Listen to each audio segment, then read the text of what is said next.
दोस्तों super success class में आपका स्वागत है। दोस्तों आज हम देखेंगे प्रैक्टिस सेट पहला ही और 33वें प्रश्न से 32 प्रश्न अब तक हम करा चुके हैं 2 वीडियो में, और ये हमारा तीसरा वीडियो होगा। तीसरे वीडियो में हम 33वें प्रश्न से देखेंगे। और दोस्तों हमें आशा है कि आप अपनी तैयारी कर रहे होंगे, अच्छे से अपनी पढ़ाई कर रहे होंगे, क्योंकि कितनी जल्दी कब आयोग बन जाए और कब परीक्षा करा दी जाए उसका कुछ कहा नहीं जा सकता।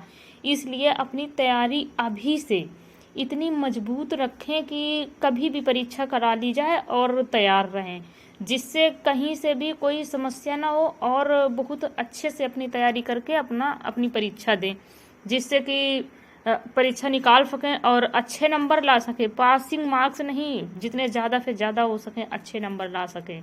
इस वजह से अभी से तैयारी करते रहे, कमर कस लीजिए, अभी से कस लीजिए, जिससे उतने समय स्ट्रेस ना हो, तनाव ना हो कि किसी भी प्रकार का कि नहीं हमारी अभी तैयारी ही नहीं है, हम क्या करें, कितनी जल्दी करें, कैसे करें तैयारी। इसलिए अभी से लगे रहिए, जिससे कि आगे समस्याओं का सामना न करना पड़े। अब हम अपनी क्लास शुरू करते हैं, ज़्यादा समय न खराब करते हुए तैयारी शुरू करते हैं। तदाकार का शुद्ध संधि विच्छेद क्या होगा? तदाकार का शुद्ध संधि विच्छेद क्या होगा? ऑप्शन ए तद प्लस आकार, ऑप्शन बी तत् प्लस आकार, तदा प्लस कार, ऑप्शन डी तदा प्लस आकार। तो दोस्तों इसका ऑप्शन कौन सा हमारा सही होगा? ऑप्शन बी सही होगा, तत् प्लस आकार। क्योंकि दोस्तों ये तीसरा वर्ग जो होता है, तो तीसरा वर्ग हमारा पहले वर्ग में परिवर्तित हो जाता है, इसलिए तत् प्लस आकार ऑप्शन बी हमारा सही होगा। जिस प्रकार से वागीश जैसे होता है तो वाक धन ईश कर दिया जाता है, जैसे जगदीश जगत धन ईश कर दिया जाता है, जैसे सदाचार सत प्लस आचार, जैसे उज्ज्वल उत प्लस ज्वल। तो उसी प्रकार से तदाकार का भी शुद्ध संधि विच्छेद क्या होगा हमारा? तत् प्लस आकार। अगला प्रश्न देखेंगे, भेड़ चर रही है, इस वाक्य का सही बहुवचन रूप क्या होगा? भेड़ चर रही है, इस वाक्य का सही बहुवचन रूप क्या होगा? ऑप्शन ए भेड़ें चर रही हैं, ऑप्शन बी भेड़ें चर रही हैं, ऑप्शन सी भेड़ें चर रही है, ऑप्शन डी भेड़ों चर रही है। दोस्तों इसमें ऑप्शन कौन सा हमारा सही होगा? ऑप्शन ए भेड़ें चर रही हैं, ऑप्शन हमारा ए सही होगा। यानी बहुवचन के लिए बोल रहा तो भेड़ें बहुवचन हो जाएगा और चर रही हैं बहुवचन होगा, तो इसलिए हमारा ऑप्शन कौन सा सही होगा? ए सही होगा। अगला प्रश्न देखते हैं, 35वां, निम्नलिखित में से कौन सा शब्द स्त्रीलिंग है? सौभाग्य। सौभाग्य हमारा सौभाग्य होता है, ऑप्शन बी मस्तक, मस्तक है, ऑप्शन सी इच्छा, इच्छा प्रकट की जाती है, ऑप्शन डी नृत्य किया जाता है। और सौभाग्य में तो सौभाग्य की बात है, तो ये भी पुल्लिंग होगा, इसलिए ऑप्शन हमारा कौन सा सही होगा? सी, इच्छा प्रकट की जाती है, तो ऑप्शन सी हमारा सही होगा। अगला प्रश्न देखते हैं, कविता का मर्म में कौन सी विभक्ति है? यानी कविता का मर्म में कौन सी विभक्ति है? ऑप्शन ए षष्ठी, ऑप्शन बी प्रथमा, ऑप्शन सी तृतीया, ऑप्शन डी सप्तमी। तो दोस्तों ये ऑप्शन हमारा कौन सा सही होगा? षष्ठी, क्योंकि का, की, के, रा, री, रे ये हमारे संबंध बताते हैं, और षष्ठी विभक्ति में संबंध विभक्ति होती है, तो यानी कारक चिन्ह संबंध होता है, तो इसलिए हमारी इसमें कौन सी विभक्ति होगी? ऑप्शन ए षष्ठी विभक्ति होगी। कविता का मर्म में षष्ठी विभक्ति होगी, और षष्ठी विभक्ति के विभक्ति चिन्ह तो हमने बता ही दिए, जैसे प्रथमा में कर्ता ने, यानी प्रथमा का चिन्ह क्या होगा? ने, और तृतीया का से या द्वारा, और सप्तमी में पर होगा। तो इसी प्रकार से अगला प्रश्न देखते हैं दोस्तों, निम्न में से भाववाचक संज्ञा है, यानी निम्न में से भाववाचक संज्ञा क्या है? ऑप्शन ए गरीब, ऑप्शन बी गरीबी, ऑप्शन सी गरीबों, ऑप्शन डी गरीबतम। तो दोस्तों इसमें ऑप्शन हमारा कौन सा सही होगा? ऑप्शन बी सही होगा, गरीबी। यानी गरीबी जो है हमारा, तो ये भाववाचक संज्ञा है। गरीब एक जो है, गरीब शब्द जो है तो विशेषण शब्द है, और गरीबतम जो है तो विशेषण की उत्तमावस्था है। विशेषण की जो है तो उत्तमावस्था है। विशेषण की 3 अवस्थाएं होती हैं। विशेषण की अवस्थाएं कितनी होती हैं दोस्तों? विशेषण की 3 अवस्थाएं होती हैं, एक होती मूलावस्था, एक होती उत्तरावस्था, एक होती है उत्तमावस्था। तो इस प्रकार से विशेषण की अवस्थाएं कितनी होती हैं? 3 होती हैं। और अगला प्रश्न देखेंगे,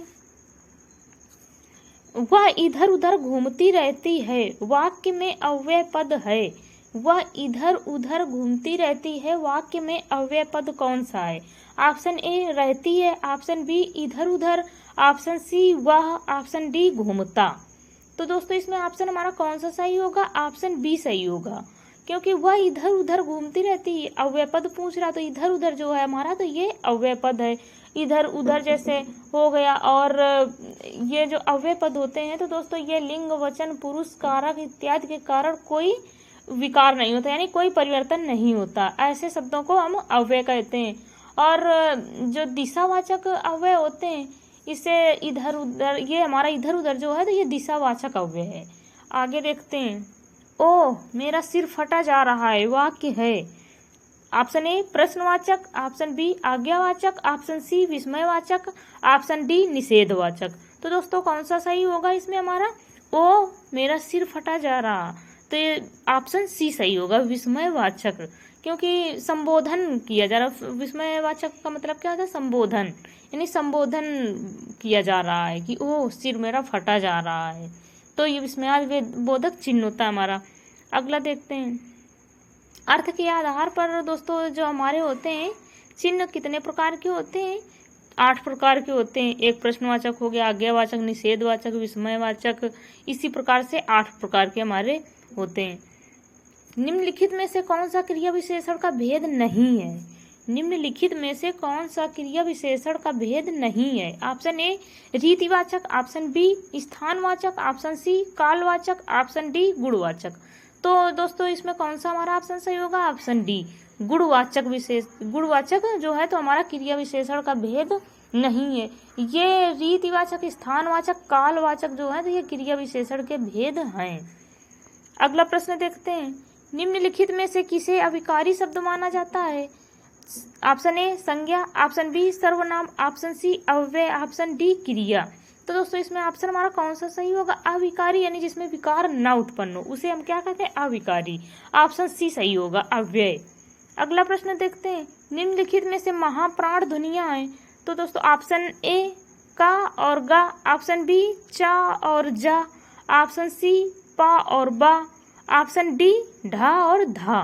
दोस्तों पिछली क्लासों में हम बता चुके हैं कि अल्प प्राण जो होते हैं तो हमारा पहला व्यंजन जैसे का, गा और अंगा, ये हमारे अल्प प्राण होते हैं, इसमें कम ध्वनि निकलती है, कम प्राण लगते हैं, इस वजह से इसे अल्प प्राण कहते हैं। और महाप्राण ध्वनियाँ जो हैं तो इसमें ज़्यादा वायु निकलती है बाहर। तो इसमें ऑप्शन हमारा कौन सा सही होगा? ऑप्शन डी सही होगा, ढा और धा। मात्रा स्वर को क्या कहते हैं दोस्तों? मात्रा स्वर को क्या कहते हैं? ऑप्शन ए वर्ण, ऑप्शन बी समरूप ग्रेफीम, ऑप्शन सी रूप, ऑप्शन डी शब्द। तो दोस्तों इसमें ऑप्शन हमारा कौन सा सही होगा? समरूप, यानी ऑप्शन बी समरूप ग्रेफीम। ग्रेफीम जो होता है हमारा दोस्तों, तो ये मात्रा स्वर को ग्रेफीम कहते हैं। हिंदी में जो होते हैं तो कुल 11 स्वर हैं, और 11 स्वर तो होते हैं लेकिन मात्राएं कितनी होती हैं? मात्राएं 10 ही होती हैं, क्योंकि जो आ की मात्रा होती है इसका कोई चिन्ह नहीं होता है, इसीलिए हम 10 मात्राएं जो होती हैं तो 10 होती हैं, और कुल जो होती हैं तो 11 होती हैं, और मात्राएं जो आती हैं तो 10 आती हैं। धन्यवाद दोस्तों।